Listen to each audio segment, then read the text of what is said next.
सर्वेभ्य नमो नमः। सभी को नमस्कार। साथियों, टेस्ट सीरीज में आपका स्वागत है। और ये टेस्ट सीरीज हमारे जितने भी संस्कृत की परीक्षाएं होने वाली है उन सभी के लिए बहुत इम्पोर्टेंट है। तो देखिए, आपको यहाँ पर प्रैक्टिस भी करवाई जा रही है और साथ ही साथ उनसे संबंधित प्रश्नों की व्याख्या भी करवाई जा रही है जो अन्य ऑप्शन होते हैं। तो देखिए, पहला प्रश्न है आज का, जैकोबी महोदयस्य मतानुसारम ऋग्वेदस्य रचना जाता, कि जैकोबी महोदय के अनुसार, इनके मतानुसार ऋग्वेद का क्या रचना काल माना है। तो जैकोबी महोदय ने ऋग्वेद का रचना काल माना है 2500 ईसा पूर्व। ऑप्शन नंबर डी इसका सही होगा। इन्होंने 2500 ईसा पूर्व ऋग्वेद का रचना काल माना है। ठीक है। और ब्राह्मण ग्रंथों का रचना काल इन्होंने 2300 ईसा पूर्व बाद में स्वीकार किया है।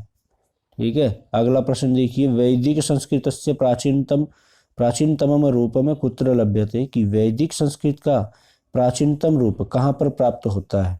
तो इसका सही आंसर होगा ऋग्वेद।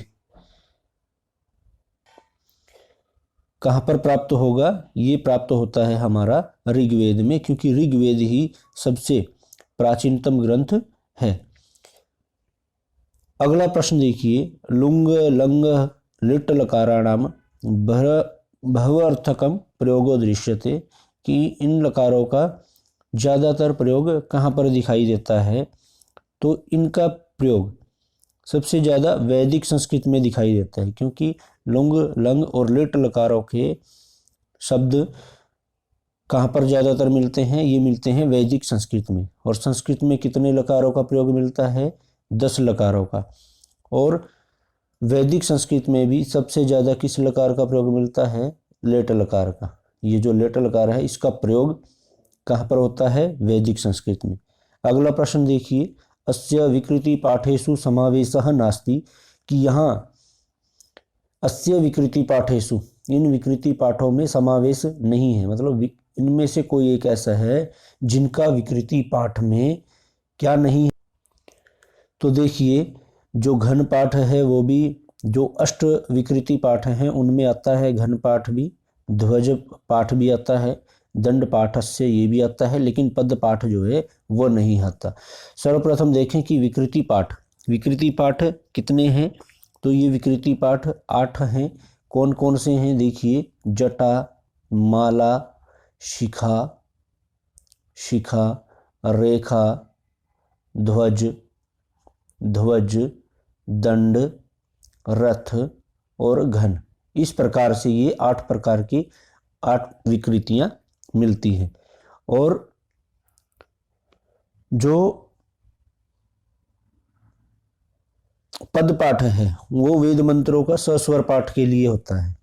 ठीक है। पद पाठ जो है वो वेद पाठों का सस्वर पाठ के लिए होता है। अगला प्रश्न देखिए, अस्तोमा सदगम्य तमसोमा ज्योतिर्गम्य सुक्तिर वाक्यम अस्ति, कि जो ये सुक्ति दी हुई है यह किस उपनिषद से ली गई है, ये हमने बताना है।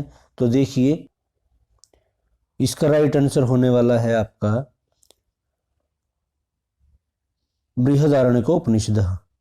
जो सी ऑप्शन है ये इसका सही है, कि जो हमें असत से हमें सत की ओर तथा अंधकार से हमें प्रकाश की ओर ले चले। ये कहाँ पर है? बृहदारण्यक उपनिषद में। और बृहदारण्यक उपनिषद जो है वो शुक्ल यजुर्वेद का, किसका भाई? शुक्ल यजुर्वेदीय यह उपनिषद है। तो यह शुक्ल यजुर्वेद से जुड़ा हुआ है, सबसे बड़ा यह उपनिषद है। इसमें 6 अध्याय हैं। कितने अध्याय हैं? 6 अध्याय हैं। 47 ब्राह्मण हैं। कितने ब्राह्मण हैं? 47 ब्राह्मण हैं। अगला प्रश्न देखिए, आरण्यक ग्रंथानाम एकम विशिष्टम प्रतिपाद्य विषयम अस्ति, कि जो आरण्यक है उनका एक प्रतिपाद्य विषय है वह कौन सा है? इसका ऑप्शन नंबर बी बिल्कुल सही होगा, जो प्राण विद्या महत्व। प्राण विद्या का महत्व किसमें दिया गया है? ये आरण्य ग्रंथों में दिया गया है। और ऐतरेय आरण्यक में प्राण विद्या का वर्णन है। और जो ऐतरेय आरण्यक है वह किससे संबंधित है? वह ऋग्वेद से संबंधित है। अगर वेद के सभी आरण्यकों की बात करें तो पहला ऐतरेय आरण्यक है। पहला कौन सा है? ऐतरेय आरण्यक। और दूसरा कोशितकी या सांख्यायन आरण्यक है। दूसरा कौन सा है? सांख्यायन आरण्यक। अगला प्रश्न है, ये सभी प्रश्न वेद और दर्शन से होने वाले हैं। देखिए अगला प्रश्न, श्रेय प्रेयो विवेचनम विस्तरणम कश्याम उपनिषदि कृतम। जो श्रेय और प्रेय का विवेचन है वह किस उपनिषद में किया गया है? तो इसका राइट आंसर होगा कठोपनिषद में। किसमें होगा? कठोपनिषद में होगा। और कठोपनिषद किससे संबंधित है? यह कृष्ण यजुर्वेद से संबंधित है। अगला प्रश्न देखिए, शब्दस्य प्रत्यक्षे इंद्रियार्थ सन्निकर्षो भवति, कि शब्द के प्रत्यक्ष में समवाय होता है, तो वह किसका होता है वो आपने बताना है। संयोग होता है, समवाय या संयुक्त समवाय या समवेत समवाय, तो इसका राइट आंसर होगा समवाय। किससे होता है? इसका शब्द का प्रत्यक्ष समवाय इंद्रियार्थ सन्निकर्ष से होता है। अगला प्रश्न देखिए, स्यादवाद सिद्धांतो अस्ति। जो स्यादवाद सिद्धांत है वह किनका है? तो इसका राइट आंसर होगा जैन दर्शनस्य। स्यादवाद की जो सिद्धांत है वह किसका है? जैन दर्शन का है। स्यादवाद का अर्थ है सापेक्षतावाद। और जैन दर्शन के अंतर्गत किसी वस्तु के गुण को समझने और समझाने या उसकी अभिव्यक्ति के लिए किसका प्रयोग किया जाता है? सापेक्षतावाद का, मतलब स्यादवाद का। अगला प्रश्न है, सांख्यकारिका मतेन प्रमाणानाम संख्या अस्ति। सांख्यकारिका के अनुसार प्रमाणों की संख्या कितनी है? तो इसका सही आंसर डी है, 3 होती हैं। और 3 कौन कौन सी हैं वो देख लीजिए। पहला प्रत्यक्ष है, दूसरा अनुमान है। कौन सा होगा? अनुमान। और तीसरा क्या है? आप्त वाक्य। क्या होगा? आप्त वाक्य। अगला प्रश्न देखिए, अयम घटः इति कीदृग ज्ञानम अस्ति। अयम घटः, यह घट है, ऐसा ज्ञानम अस्ति, यह ज्ञान प्राप्त होता है। किस प्रकार का यह ज्ञान है? तो यह ज्ञान है, ऑप्शन नंबर इसका बी सही होगा, सविकल्पम। क्या होगा? सविकल्पम। तो देखिए, जो साक्षात करने वाली प्रमा का कारण क्या कहलाता है? वो प्रत्यक्ष कहलाता है। साक्षात करने वाली प्रमा वह है जो इंद्रियों से उत्पन्न होती है। किससे उत्पन्न होती है? जो इंद्रियों से उत्पन्न होती है। और इंद्रियों से उत्पन्न होने के पश्चात ये कितने प्रकार की है? 2 प्रकार की है। पहला सविकल्पक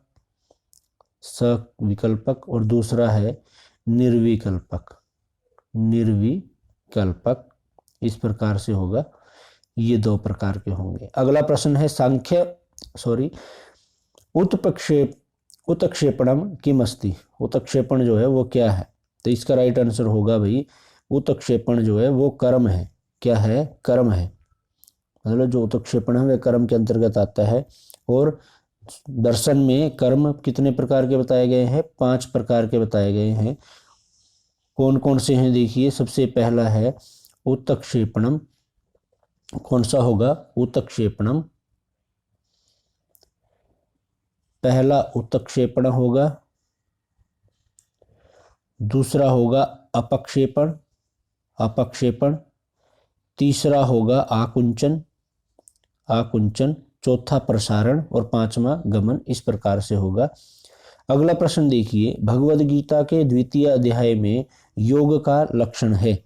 तो योग का लक्षण क्या है? देखिए, इसका सही आंसर होगा आत्मा और परमात्मा का होगा, या फिर समाधि, या कर्म में कुशलता, या चित्तवृत्ति निरोध।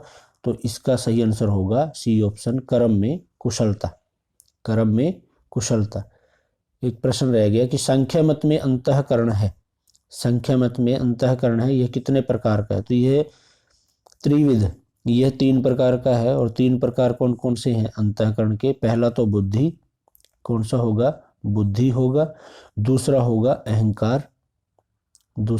अहंकार, और तीसरा मन। इस प्रकार से ये क्या है? अंतःकरण बताए गए हैं। और इसके अलावा जो बाह्य कारण है वो कितने हैं? 10 हैं। यह भी प्रश्न बन सकता है कि बाह्य कारण कितने हैं? वो 10 हैं। और अंतःकरण के कितने हैं? 3 हैं। अगला प्रश्न देखिए, वेदांत दर्शनानुसारम जगतः प्रपंचः किम कथ्यते। वेदांत दर्शन के अनुसार जगत प्रपंच किसको कहा जाता है? तो इसका सही आंसर है विवर्तः। ऑप्शन नंबर डी इसका सही है, विवर्तः। अगला प्रश्न है संगात प्रार्थत्वादि इत्यनेन कस्य सिद्धिर्भवति। तो इससे किसकी सिद्धि होती है भाई? इसका सही आंसर होगा ए ऑप्शन, पुरुषस्य। ठीक है, पुरुष की सत्ता की सिद्धि होती है। ऑप्शन नंबर ए इसका सही होगा। अद्वैत वेदांतानुसारम सूक्ष्म शरीरस्य अवयवाः सन्ति। अद्वैत वेदांत के अनुसार सूक्ष्म शरीर के कितने अंग हैं? जो सूक्ष्म शरीर है वही क्या है? लिंग शरीर कहलाता है। वही क्या कहलाता है? लिंग शरीर कहलाता है। और इसके कितने अवयव हैं? तो इसका राइट आंसर होगा सप्तदश। इसके कितने अवयव होंगे? 17 होंगे, क्योंकि इनमें 5 ज्ञानेंद्रियाँ आ जाती हैं। 5 ज्ञानेंद्रियाँ, वो जो 17 अवयव होंगे वो कौन कौन से होंगे? 5 ज्ञानेंद्रियाँ होंगी, 5 कर्मेंद्रियाँ होंगी, और प्लस में 5 प्राणवायु होंगी, और ये 15 हो गए। 5 ज्ञानेंद्रियाँ होगी, 5 कर्मेंद्रियाँ, 5 प्राणवायु, और 2 आपके होंगे बुद्धि और मन। कौन कौन से होंगे? बुद्धि और मन। इस प्रकार से ये 17 बन जाते हैं।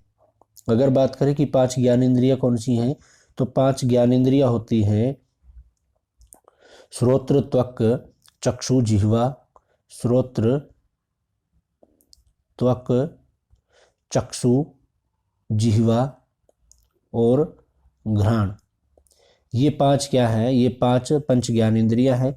अगर पंच कर्म इंद्रियों की बात करें तो वाक, पाणी, जो कर्म इंद्रियाँ हैं वो हैं वाक, पाणी, पाद, पायु, पाणी, पाद, पायु, उपस्थ।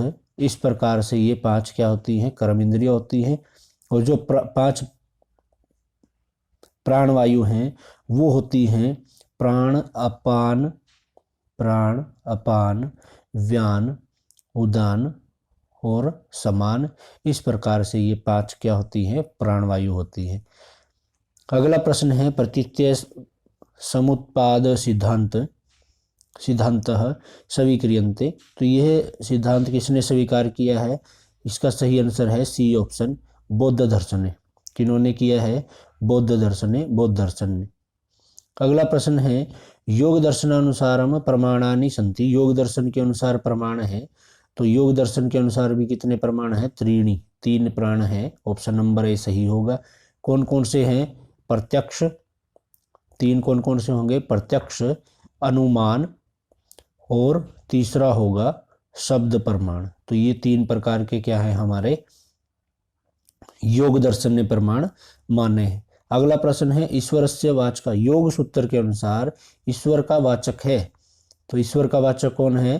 प्रणवः। कल भी हमने इसकी चर्चा की थी, एक टेस्ट सीरीज में आया था प्रणवः। प्रणवः का मतलब होता है ओंकार, ठीक है, या ओम, ईश्वर। इस प्रकार से यह ईश्वर का वाचक है प्रणवः। अगला प्रश्न है लघु प्रकाशकति द्वे वैशिष्ट्ये स्तः। तो लघु प्रकाशक जो है वो कितने प्रकार का है? 2 इसकी विशेषताएं हैं। तो वो क्या है? सही आंसर इसका क्या होगा? सत्वगुण। क्या होगा? सत्वगुण। और जो सत्वगुण है वह क्या होता है? लघु है लेकिन प्रकाशक है, ठीक है। तो लघु है, हल्का है, और क्या होगा? प्रकाशक होता है। जो रजोगुण होता है वह क्या होगा? सक्रिय होता है, प्रवृत्तिशील होता है। और तमोगुण क्या है? भारी है और नियमन करने वाला माना गया है। अगला प्रश्न है कस्मात् कारणात् स्थल इति शब्दस्य थल इति उच्चारणं क्रियते। तो इसका सही आंसर क्या होगा कि किस कारण से स्थल इति शब्दस्य थल इति उच्चारणं, स्थल जो शब्द है इसका थल उच्चारण किसके कारण हुआ है? तो आदिलोप से, आदिलोप के कारण हुआ है। ऐसे ही तो दिखाई दे रहा है, थल बच गया है स्थल में से, तो स का आदिलोप हो गया। तो सी ऑप्शन सही होगा। यो हे हो वाद किस प्रसंग में आया है? तो इसका सही आंसर क्या होगा? इसका सही आंसर होगा सी ऑप्शन, भाषा का उद्भव। भाषा के उद्भव नामक जो प्रसंग है उसमें इसका वर्णन आता है। इसके बाद है अपभ्रंश है। अपभ्रंश है, तो अपभ्रंश क्या है भाई? यह मध्यकालीन भारतीय आर्य भाषा है। मध्यकालीन भारतीय आर्य भाषा, क्योंकि पहले पाली हुई, फिर प्राकृत, संस्कृत, अपभ्रंश, अवहट और हिंदी, इस प्रकार से ये सभी भाषाएं आई हैं। अगला प्रश्न देख लीजिए, भाषा विज्ञान दृष्टिया वाचः स्वरूपम कीदृशम, कि भाषा विज्ञान की दृष्टि से वाचः वाणी का स्वरूप कैसा है, तो इसका सही आंसर होगा अस्थाई, बी ऑप्शन सही होगा। तो साथियों ये था आज का वीडियो, आपको कैसा लगा हमें कमेंट बॉक्स में ज़रूर बताइएगा, वीडियो को लाइक और शेयर जरूर कीजिएगा। और साथियों प्लेलिस्ट में जाकर के आप साहित्य, व्याकरण और हमारी वेद संबंधित जितनी भी मैराथन है, टेस्ट सीरीज है और अन्य जितने भी टॉपिक हैं उन सभी पर वीडियो बनाए गए हैं, आप वहां से इनको देख सकते हैं। धन्यवाद।